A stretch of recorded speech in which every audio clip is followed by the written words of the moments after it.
अगर आपके पास पुराना वर्क एक्सपीरियंस नहीं है, इसका मतलब ये नहीं है कि जॉब इंटरव्यूज़ आप कैसे टैकल करोगे। यहाँ पे जॉब नहीं मिलती। बहुत सारे बच्चे आते हैं जिनके पास पुराना एक्सपीरियंस नहीं होता, बट फिर भी they apply and they get the job. Hey everyone and welcome back to another session of the Q&A round. पहले वाला वीडियो थोड़ा लंबा हो गया था, तो आई थॉट इसको 2 में ब्रेकअप कर लेते हैं। एंड हमारा जो नेक्स्ट क्वेश्चन है वो है, do you think it's possible to secure a job after graduating without prior corporate experience. तो देखो होता क्या है कि जब आपको पुराना एक्सपीरियंस होता है, चाहे इंडिया का एक्सपीरियंस हो या कहीं का भी एक्सपीरियंस हो, तो जैसे मेरे को 4 से 5 साल का एक्सपीरियंस था, उस केस में होता क्या है, जब आप यहाँ पर अप्लाई करते हो फॉर इंटरव्यूज़, यहाँ के इंटरव्यूज़ एंड इंडिया के जॉब इंटरव्यूज़ में बहुत फ़र्क है।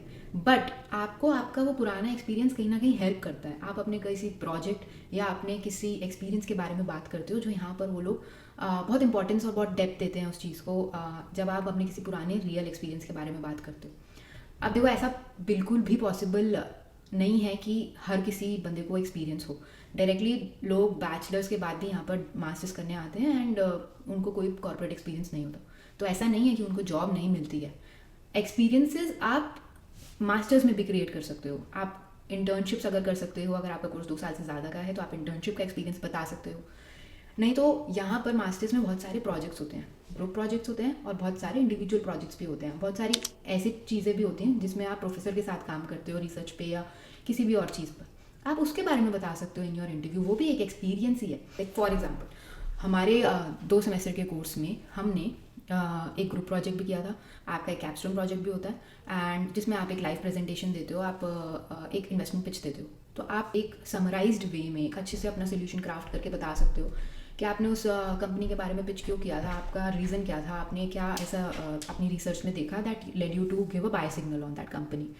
तो ये भी एक तरीका होता है। अगर आपके पास पुराना वर्क एक्सपीरियंस नहीं है, इसका मतलब ये नहीं है कि जॉब इंटरव्यूज़ आप कैसे टैकल करोगे। यहाँ पे जॉब नहीं मिलती। बहुत सारे बच्चे आते हैं जिनके पास पुराना एक्सपीरियंस नहीं होता, बट फिर भी they apply and they get the job. But थोड़ा सा स्ट्रगल ज़्यादा हो जाता है।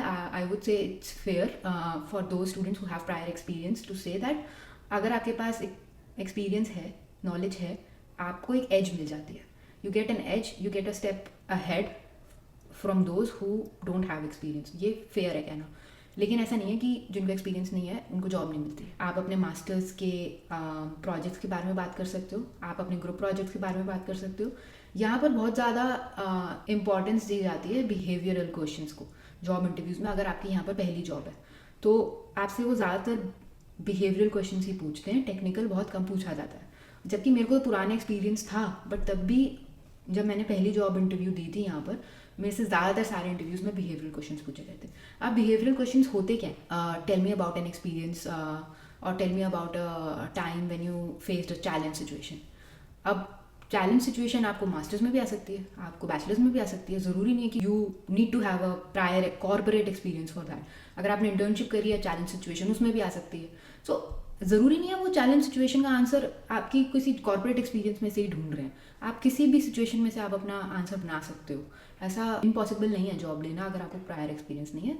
This is all I wanted to say. इसके बाद क्वेश्चन आता है कि if you would have been in my position what would you do.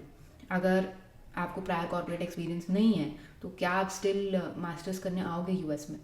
देखो, अगर मेरे को नहीं होता पुराना एक्सपीरियंस भी जो मेरे को है कॉर्पोरेट एक्सपीरियंस, तो भी मैं आती। एंड सिचुएशन देखो डिफरेंट हो सकती है। जब हम आए थे तो मार्केट ओपन हो रहा था, कोविड के बाद जस्ट जॉब्स निकल रही थी and it became favourable for us to.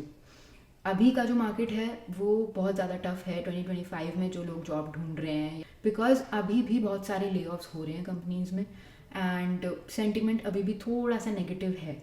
But it's not impossible, बहुत ज़्यादा मेहनत करनी पड़ेगी। बट हाँ, if you are ready and you for up for it तो आप आ सकते हो। इस केस में मैं जो एक डिसीजन लेती यूएस आने के लिए, वो मेरा होता टुवर्ड्स बजट यूनिवर्सिटी।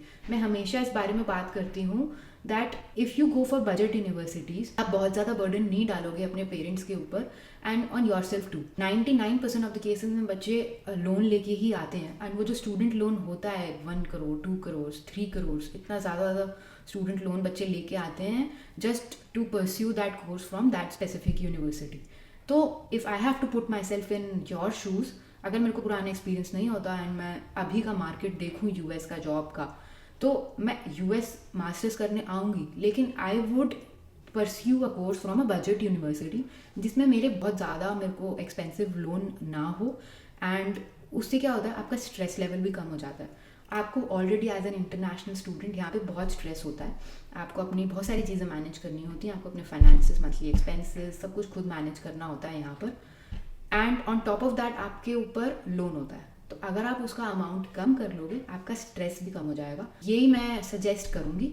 बट ऐसा बिल्कुल भी ज़रूरी नहीं है कि अगर आपको वो कोर्स उस स्पेसिफिक यूनिवर्सिटी से ही करना है तो आप अपनी चॉइस चेंज करो। ये आपकी पर्सनल प्रेफरेंस है। Just to answer this question मैंने अपना प्रेफरेंस बताया।